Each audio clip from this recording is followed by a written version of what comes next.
Today we come to the sixth plague, the plague of boils.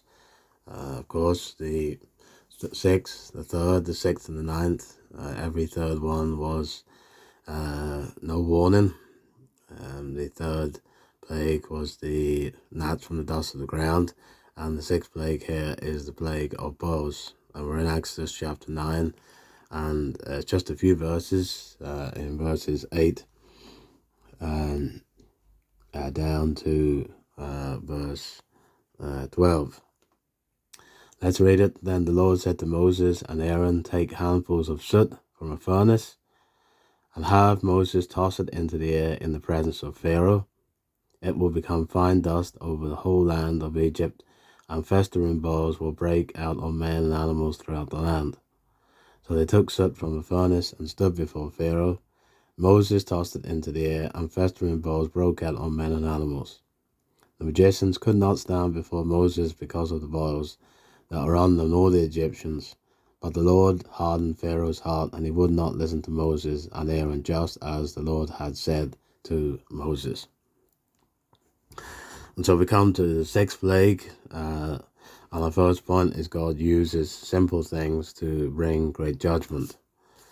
Moses and Aaron took soot from a furnace, a small, ordinary substance, and God used it to strike a mighty nation. 1 Corinthians chapter 1, verse 27 says, God uses the weak and low things to shame the strong. God does not need impressive tools to accomplish his will. Even simple things become powerful in his hands.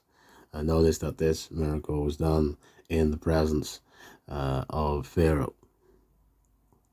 Second thing, God demonstrated his direct control over human health. When the soot was thrown into the air, boils broke out on man and beast, showing that disease is not beyond God's authority. Of course, God said that the boils would break out over all the land of Egypt. Deuteronomy 32:39 says, God says, I wound and I heal. God alone governs life, health, sickness, and nothing happens outside his sovereignty. Thirdly, God silences false religion and human pride. The boils struck even the magicians, Egypt's spiritual elites, so severely that they could not stand before Moses. We read this in verse 11. We notice that in the third plague, the gnats from the dust of the ground, they could not imitate that particular plague, and they said this is the finger of God. And here with the sixth plague, we see the magicians could not stand before Moses because of the boils on them. Psalm 115 verse 5 to 7 reminds us that idols cannot speak, act, or save.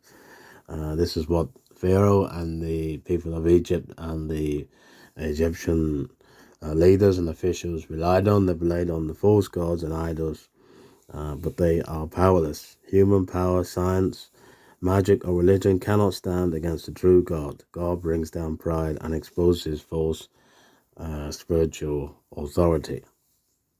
And then, to finish off, we see the hardening of Pharaoh's heart. But this time, it's not Pharaoh hardening his heart. It's now the Lord hardening Pharaoh's heart. You may be able to see at verse 7, right at the top of the screen. If I go back a bit, just move the camera so you can see this. It says, yet his heart was unyielding, and he would not let the people go. So this time it's Pharaoh hardening his heart. But then, when we come to the passage here in verse 12, the Lord hardened Pharaoh's heart, and he would not listen to Moses and Aaron, just as the Lord had said. So we see, first of all, that Pharaoh hardens his heart, and then because he is acting in rebellion against God's clear revelation, the Lord hardens his heart. And that seems to be a cycle that comes throughout all of the 10 plagues.